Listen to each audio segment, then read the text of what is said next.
Hello, welcome to the Daily Bellringer. Don't forget to subscribe and check out the questions in the description. Today we're going to be looking at George Washington's inauguration.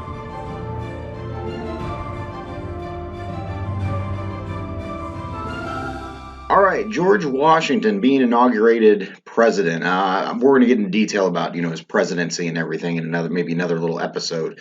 But for now, we're just going to talk about the inauguration itself of the president. So again, when I say inauguration, I'm basically just referring to the ceremony in which the president is sworn in and officially becomes the president. So if you remember, the Constitution again was signed by the writers of the Constitution in September of 1787, but then it had to get ratified or approved by 9 of the 13 colonies or states at that time. And so it wasn't until June of 1788 that it actually gets ratified. So it takes a little bit of time there. But even after that, then the states agreed that the Constitution would not really go into full effect until March of 1789. All right, and so before that, they had to elect a president. And so in February, so usually elections take place in November, but at this time, they basically set up and said, okay, in February, we're going to have our election for president. All right, and if you remember, we have the Electoral College is the system that elects the president of the United States. George Washington in February of 1789 gets all of the electoral votes. All right, so he won unanimously in this first election. Also in his second re-election, he also wins unanimously. He's the only president to ever win the Electoral College unanimously. All right, but it's on April 16th of 1789 that Washington begins his trip from his home there at Mount Vernon near what is present-day Washington, D.C. He begins his trip from Mount Vernon in Virginia to head for New York City, which was where the capital was located at that time. All right, and so he goes on this little tour on his way. So on his journey, it takes him about 7 days to travel from Virginia up to New York. Got to remember, at this time we didn't have, cars or planes or anything like that or trains. It was just simply, a horse-drawn carriage pulling George Washington from Mount Vernon up to New York City. So it takes 7 days for him to go up there. But, during the 7 days, they have all these celebrations and all the towns he stops in. He stops in, Baltimore and Philadelphia, Trenton, New Jersey, one of the places where he, won a major victory during the American Revolution.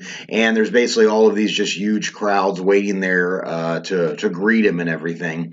But then when he arrives at New York City, there at Elizabethtown, New Jersey on April 23rd, there's this ceremonial barge that carries him across the river over to Manhattan Island. Actually, interestingly, there was a Spanish ship that was harbored there in New York Harbor, and they basically start firing this, salute to Washington as he's crossing the river over to Manhattan Island. All right, but once he gets over to Manhattan Island, the ceremony doesn't exactly happen immediately. So he gets there and he basically has to hang out for about another week because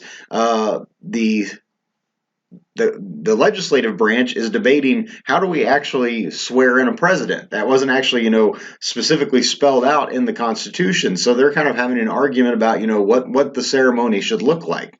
All right, so it isn't until April 30th that Washington finally heads down to Federal Hall. Federal Hall at that time was where the seat of the government was at. He heads down to Federal Hall there and is there in the Senate chambers with Vice President John Adams, and the senators and all the representatives, and they all step out onto the balcony of Federal Hall there on Wall Street.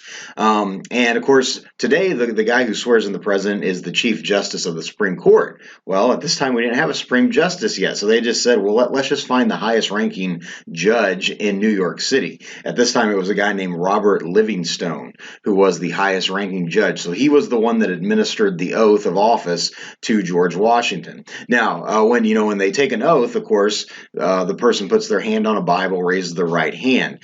George Washington chose to basically have the Bible open, and he put his hands on the verses or the passages of Genesis 49 and 50, was what he actually put his hands on. And so he took the oath of office, kind of waves to the crowd and everything, and then he went back into the Senate chamber with all the representatives, and he gave a short speech inside there. But interestingly, a little bit about this Bible that George Washington put his hand on.